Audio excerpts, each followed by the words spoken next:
most important clue.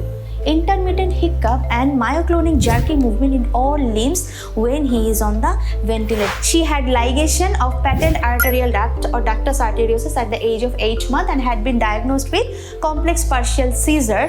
Having early precocious puberty can be a bit more common in case of girls, but not in case of boys.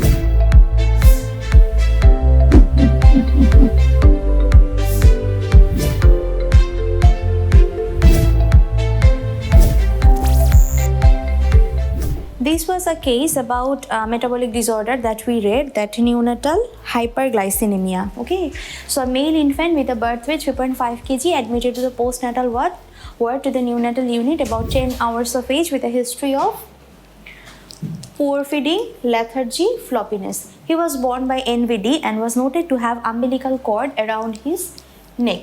He received inflation breath due to poor respiratory effort at birth, did not need any further resuscitation. He is the first child of non-consanguineous parents. No antenatal concern and the maternal medical history is unremarkable. Cord blood pH is 7.2 and base excess is minus 7.3. On examination at the time of admission, his temperature 37.3, normal, well perfused with oxygen saturation 97% in air. Examination of his cardiovascular system, respiratory system, abdominal system was not shown any abnormality. He is noted to have generalized hypotonia, paucity of the spontaneous body movement.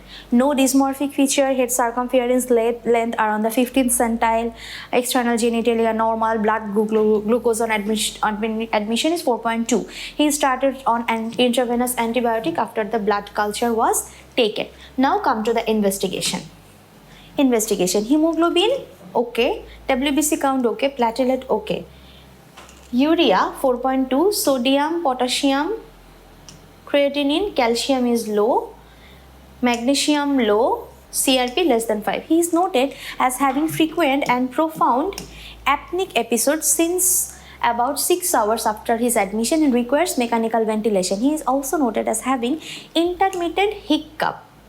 Now come to the most important clue. Intermittent hiccup and myoclonic jerky movement in all limbs when he is on the ventilator. Remember, a neonate who is having recurrent hiccup, always go for checking CSF glycine level. Glycine is accumulated in the CSF all over the body, mostly in the CSF. That is why this child is having central hypotonia and intermittent hiccup. This is a very important clue.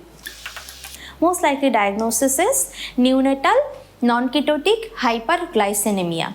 Name the investigation are most likely to confirm the diagnosis. Plasma and CSF glycine.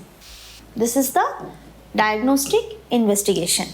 So regarding this topic, I have discussed in the survival guide lecture also, and this is non-ketotic hyperglycemia, also known as glycine encephalopathy. It is an autosomal recessive inborn error of metabolism. Okay, nothing new to explain. In case of metabolic disorder, they will not confuse you a lot. So always remember hiccup, hypotonia. Okay, this is about neonatal hyperglycemia. And other causes of neonatal hypotonia they have already also discussed. In neonatal period, in case of severe hypoxic ischemic encephalopathy and in case of any dysmorphic features like Prader-Willi syndrome, like Down syndrome, they can have SMA, spinal muscular atrophy, they can have such sort of hypoglycemia. But hiccup is not a typical feature for HIE or for other hypotonic disorder. Okay. A boy with early puberty.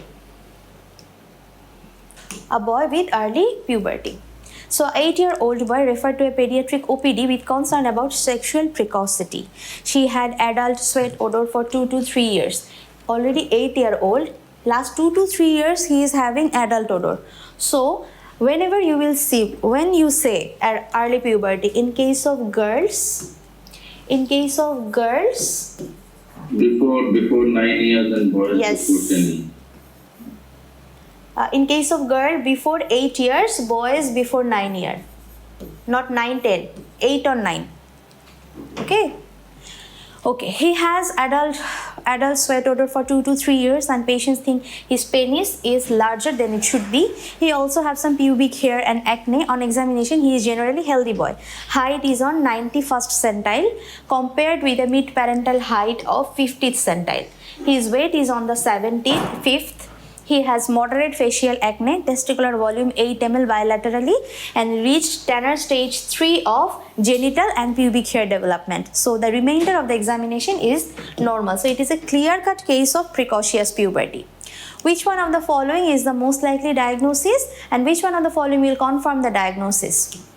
So maybe hypothalamic hamartoma is the cause, or any hyperplasia of hypothalamic region, or cranial MRI can diagnose whether there is a problem, that whether it is brain cause or not.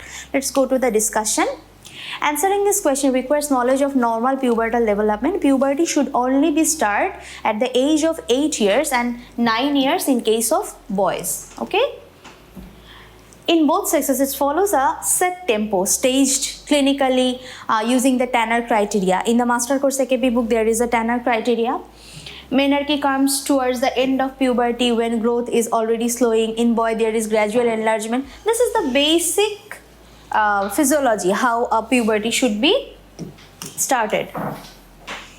Here, however, many girls will start normal puberty earlier and pathology is rare. It is often related to excessive weight, family history, and more common in girls with other certain racial backgrounds. So, having early precocious puberty can be a bit more common in case of girls, but not in case of boys. Okay.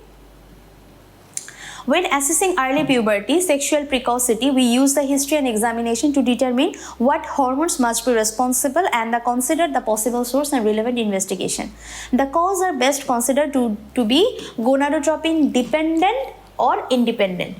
The former will include the children like this boy who is developing at a normal tempo but are too young, so the answer is not normal puberty.